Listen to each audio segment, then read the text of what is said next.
Bonjour à tous, merci de me retrouver pour cette nouvelle vidéo concernant les énergies de la pleine lune du 5 mai 2023. Donc comme à chaque fois, je vous ai représenté cette pleine lune avec les différentes planètes autour de la Terre d'un point de vue astrologique. On se place du point de vue sur Terre pour regarder les planètes autour. Et je vous rappelle comme à chaque fois que ces vidéos sont d'ordre très général. Une première partie vraiment où je vous décris les énergies de la pleine lune telles qu'elles sont actuellement. Et je vous invite tous à regarder cette partie. Et pour la deuxième partie, vous pouvez regarder votre signe solaire, votre signe ascendant, signe lunaire. Vous pouvez regarder le signe ascendant et le signe solaire et faire un mix entre ces différentes énergies pour avoir plus de précision. Et pour avoir encore plus de précision, vous pouvez me contacter par le biais de mon site internet lacerisecosmique.jimdofree.com et dans la rubrique service vous avez toutes mes prestations et je vous marque en dessous dans la barre de commentaires le lien exact et aussi je vous mets le lien de quelques sites amis que vous pouvez aller découvrir, et vous avez aussi le minutage pour aller directement à votre signe. Bon, bien sûr, après avoir regardé la première partie, c'est mieux. Voilà pour la petite introduction, et du coup je vais passer de suite à la première partie avec la lune qui est opposée au soleil, et c'est ce qu'on appelle la pleine lune. Et pour ce mois-ci, la lune est au milieu du signe du scorpion et est opposée au soleil qui est dans le signe du taureau. Et dans le signe du taureau, il y a également Uranus, Mercure et Vesta. Et également le nœud lunaire nord. Le nœud lunaire sud se trouve au début du signe du scorpion. Donc c'est une pleine lune en éclipse qui demande, comme à chaque éclipse, pardon, qu'est-ce qu'on doit se détacher, qu'est-ce qu'on doit laisser derrière soi pour avancer sur un nouveau chemin. Et avec la lune en scorpion, c'est une pleine lune qui nous parle de nouveau départ, de régénération, de fin de destruction en vue d'une reconstruction sur de nouvelles bases, plus saines, plus authentiques et plus conformes aussi aux besoins profonds. Donc il y a cette idée de beaucoup de remises en question autour de cette pleine lune, des réponses qui peuvent être apportées à certains, et beaucoup de nervosité, de stress, peut-être aussi des énergies toxiques ou manipulatrices, ou un côté qui peut être très dans la recherche du pouvoir, du fait d'avoir raison. Il peut y avoir une grande intensité qui s'exprime avec ce signe du scorpion. Mais donc c'est vraiment le message qu'il faut retenir, c'est l'idée d'avancer vers une renaissance de soi-même, de se servir des remises en question pour pouvoir mieux rebondir, et pour pouvoir guérir intérieurement. Et du coup la lune est opposée au soleil qui est dans le signe du taureau, qui nous parle d'une mise en lumière par rapport au domaine plus financier, matériel, au fait de s'ancrer dans la matière, au fait aussi de prendre soin de soi. Avec le signe du taureau, il y a aussi le fait de profiter des belles et bonnes choses de la vie. Et il peut y avoir des changements qui sont mis en place en ce sens, avec Uranus déjà dans le signe du taureau, et ça peut être accentué encore plus autour de cette pleine lune, qui peut venir mettre en lumière certains points, un éclairage par rapport à comment mieux s'ancrer, pour mieux comprendre ce qu'on a besoin pour se sentir dans la sécurité, dans un certain confort, dans un certain ancrage. Et du coup il y a un équilibre à trouver entre le côté émotionnel qui est plus apporté par le signe du scorpion, et le côté plus terre à terre du signe du taureau. Et avec Mercure qui est en conjonction avec Vesta au début du signe du Taureau, il y a cette idée aussi de sens pratique hein, qui peut être à développer. L'idée de l'importance de la communication pour exprimer ce qu'on veut, pour exprimer qu'est-ce qui nous fait du bien et donc comment l'obtenir. Il peut y avoir des discussions en ce sens. Et Mercure et Vesta sont en conjonction avec le nœud lunaire nord. Et il peut y avoir un éclairage plus grand, une compréhension plus grande de l'importance de se diriger vers l'inconnu, d'oser prendre des risques, d'oser sortir de sa zone de confort également. Hein. Et Mercure est en mouvement de rétrogradation jusqu'au 15 mai. Et donc pendant cette période, il peut y avoir certains ralentissements par rapport à la communication, des problèmes de communication avec Internet, avec les moyens de transport également. Avec le téléphone, hein, il peut y avoir également des malentendus qui sont possibles pendant ces périodes de rétrogradation et ça peut être aussi une période de recul, de prise de recul ou de retour hein, sur quelque chose qui aurait été dit par le passé et donc une communication qui peut être possible pendant cette rétrogradation par rapport à certains points du passé qui demandent encore peut-être à être gérés. Hein. Et il y a une compréhension également plus forte de qu'est-ce qui fait brûler sa flamme intérieure et qu'est-ce qui est à développer en ce sens, qui est possible donc avec Mercure hein, qui va passer dans le signe du Taureau pendant quelques temps, hein, parce qu'il reprend son mouvement direct le 15 mai et je n'ai pas noté. Non, j'ai pas noté quand est-ce que Mercure quitte le signe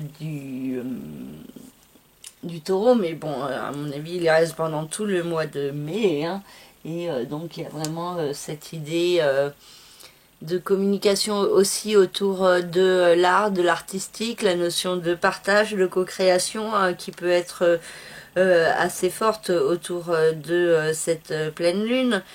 Et il peut y avoir un retour de certains projets mis en place qui pourraient prendre plus d'ampleur à partir du 15 mai et le retour du mouvement direct de Mercure.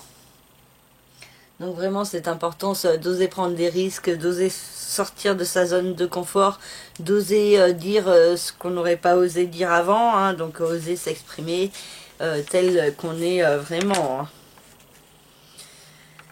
Voilà donc pour les planètes dans le signe du Taureau et avec le Soleil et Uranus qui sont en figure positive avec Mars dans le signe du Cancer au sextile et pareil de l'autre côté la Lune est en figure positive avec Mars en trigone et ça nous pousse à l'action et une action qui peut être assez sur la défensive dans le combat de ses valeurs, dans la défense de ses proches, de la justice également et il y a une certaine émotivité hein, qui peut s'exprimer et donc des actions qui peuvent être mises en place par le biais du cœur et de l'émotionnel qui peut pousser à passer à l'action. Bon, Mars, il est aussi en conjonction avec la Lune Noire, je ne l'ai pas représenté, mais bon, la Lune Noire se trouve à la fin du signe du Cancer et il y a cette idée d'affronter certaines certaines zones plus obscures de sa personnalité, certaines peurs aussi, hein, pour pouvoir être plus pleinement soi-même. Et donc il y a des changements qui sont favorisés par le biais de l'action et ça peut également favoriser une renaissance, un nouveau départ qui peut se mettre en place plus fortement autour de cette pleine lune avec une certaine intensité. Hein. Bon, il peut y avoir aussi cette notion de crise, hein, de conflit hein, qui peut être assez forte avec Mars qui est en relation avec la Lune Noire et en plus Mars est au carré de Jupiter et de Chiron, donc ça peut être aussi une pleine lune pas forcément simple pour agir au service de la guérison, et il peut y avoir une tendance un peu excessive à être dans l'attitude combative ou défensive qui est possible. Et Mars est aussi au sextile donc d'Uranus et du Soleil, nous l'avons dit, et il est également au trigone de Neptune, hein. Donc il y a cette idée de croire en ses rêves, de passer à l'action, même si ça paraît un peu fou, un peu dingue, hein. Il y a cette idée de faire confiance aussi en la vie pour s'orienter, mais attention à être dans un juste équilibre, à ne pas être dans les excès, hein. Et Mars va quitter le signe des cancers à partir du 20 mai pour entrer dans le signe du lion, hein. Et à cette période, il sera placé opposé à Pluton qui se trouve au début du signe du Verseau. Et donc ça peut être aussi une période autour du 20 mai un petit peu compliquée. J'en reparlerai dans la prochaine vidéo avec la pleine lune. La nouvelle lune du 19 mai, hein, donc des tensions qui peuvent être activées par rapport à un nouveau départ à mettre en place dans la matière plus fortement, et que ça peut être un peu source de stress et de certaines difficultés, hein. Et Pluton, justement, au début du signe du Capricorne, vient de passer en mouvement de rétrogradation. Au début du signe du Verseau, pardon, pas du Capricorne. Il va revenir dans le signe du Capricorne le 11 juin. Et donc, ça peut du coup être une période où on commence à être plus dans le repli. On commence tout juste à se stabiliser quelque part. Et là, il peut y avoir la notion de devoir aller de l'avant vers le retour, vers un retour sur soi, vers un retour de ce qui a été vécu par le passé. Et donc, de toute façon, Pluton transite entre le Verseau et le Capricorne dans toute l'année 2023 et 2024. Donc il y a cet aller-retour qui est dans le ciel avec Pluton, et aussi dans nos vies aussi, hein, qui fait que ça peut être un petit peu aussi les montagnes russes et du mal à se stabiliser vraiment, qui est possible. Et donc Pluton est au carré de Jupiter, ce qui peut... au carré... Oui. Pardon, oui, au carré de Jupiter, mais donc ça sera encore plus quand Jupiter va rentrer dans le signe du Taureau à partir du 16 mai. Et donc il y a cette idée d'excès, de remise en question, d'excès peut-être aussi au niveau des nouveaux départs, des fins qui peuvent se mettre en place de manière un peu tranchée, un peu brutale, alors que peut-être que dans certaines situations ça peut être évité, hein. Donc il est important, hein, de privilégier le juste milieu, hein, d'être dans le juste équilibre intérieur, et de rester focalisé sur ses rêves, ses aspirations profondes, et aussi sur le fait aussi de se recentrer sur la spiritualité en soi, pour se sentir plus connecté, plus à sa place, et dans un meilleur équilibre. Donc on a Jupiter qui est à la fin du signe du Bélier. Il va sortir de ce signe le 16 mai pour entrer dans le signe du Taureau. Donc Jupiter, c'est la planète de l'expansion, de l'évolution. Et là, elle est au carré de Pluton et au carré de Mars. Et du coup, ça peut être assez intense au niveau des actions et des réactions, et donc ça demande à chacun de faire preuve d'autocontrôle pour ne pas amplifier des énergies qui peuvent être un petit peu compliquées, un petit peu explosives, destructrices, même au niveau du climat ou au niveau des crises sociales, hein. Il y a certains points qui peuvent être plus fortement mis en lumière est exposé autour de cette pleine lune, et donc ça peut être source de certaines problématiques. Et Jupiter au carré de Mars, il sera vraiment au carré enfin, ces deux planètes seront au carré de l'une de l'autre pendant tout le mois de mai, hein. Donc Jupiter va rentrer en Taureau le 16 mai et Mars le 20 mai dans le signe du Lion, et donc c'est vraiment vers cette période du 20 mai que le carré sera exact entre Jupiter en Taureau et Mars en Lion. Donc il faudra vraiment faire preuve de vigilance au début de la prochaine nouvelle lune. Ensuite, du coup, nous avons Vénus qui se trouve à la fin du signe des Gémeaux. Elle va quitter ce signe le 7 mai pour entrer dans le signe du Cancer. Et sur cette pleine lune, on peut avoir besoin d'exprimer son émotionnel, son ressenti, sa sensibilité, d'exprimer aussi une certaine créativité, hein. Et il peut y avoir des opportunités pour progresser, pour mettre en place de nouveaux projets qui vous tiennent à cœur, avec Vénus qui est au sextile de Jupiter. Et Vénus se placera ensuite au trigone de Saturne vers le 12-13 mai, et il peut y avoir des actions constructives, de la chance qui peut s'exprimer autour de ces jours-là. Et par contre, Vénus sera aussi au quinconce de Pluton aux alentours du 7 mai, hein, donc en entrant dans le signe du Cancer. Et donc il peut y avoir cette idée d'incertitude, de confusion au niveau du cœur, au niveau amoureux, et pas forcément savoir vers où s'orienter, peut-être être tiraillé entre différentes options, ou alors savoir quelle est la meilleure voie à suivre, et avoir une tendance à la procrastination, à ne pas vraiment écouter son cœur, et à se trouver des peurs, des excuses pour ne pas avancer au niveau du cœur, donc autour du 7 mai.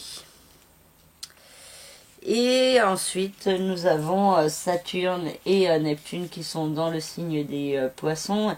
Donc avec Saturne qui va se placer, enfin Vénus qui va se placer au trigone de Saturne aux alentours du 12 mai. Donc on peut considérer qu'il est déjà un petit peu dans l'air, hein, et qui peut apporter des énergies constructives de chance.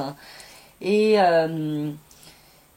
Saturne invite à être plus organisé, à arriver à trouver de la rigueur, de la sagesse plus fortement, pour développer aussi tout ce qui est autour de la réalisation de vos rêves, mais aussi autour de la spiritualité, autour de la connexion avec l'univers.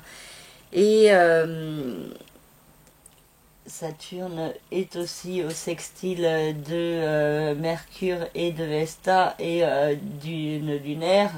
Et il y a cette idée d'énergie justement autour de la sagesse, de la compréhension de soi-même, de la compréhension aussi de où est la vibration de soi-même par rapport aux autres, et comment améliorer à ce niveau-là certains points.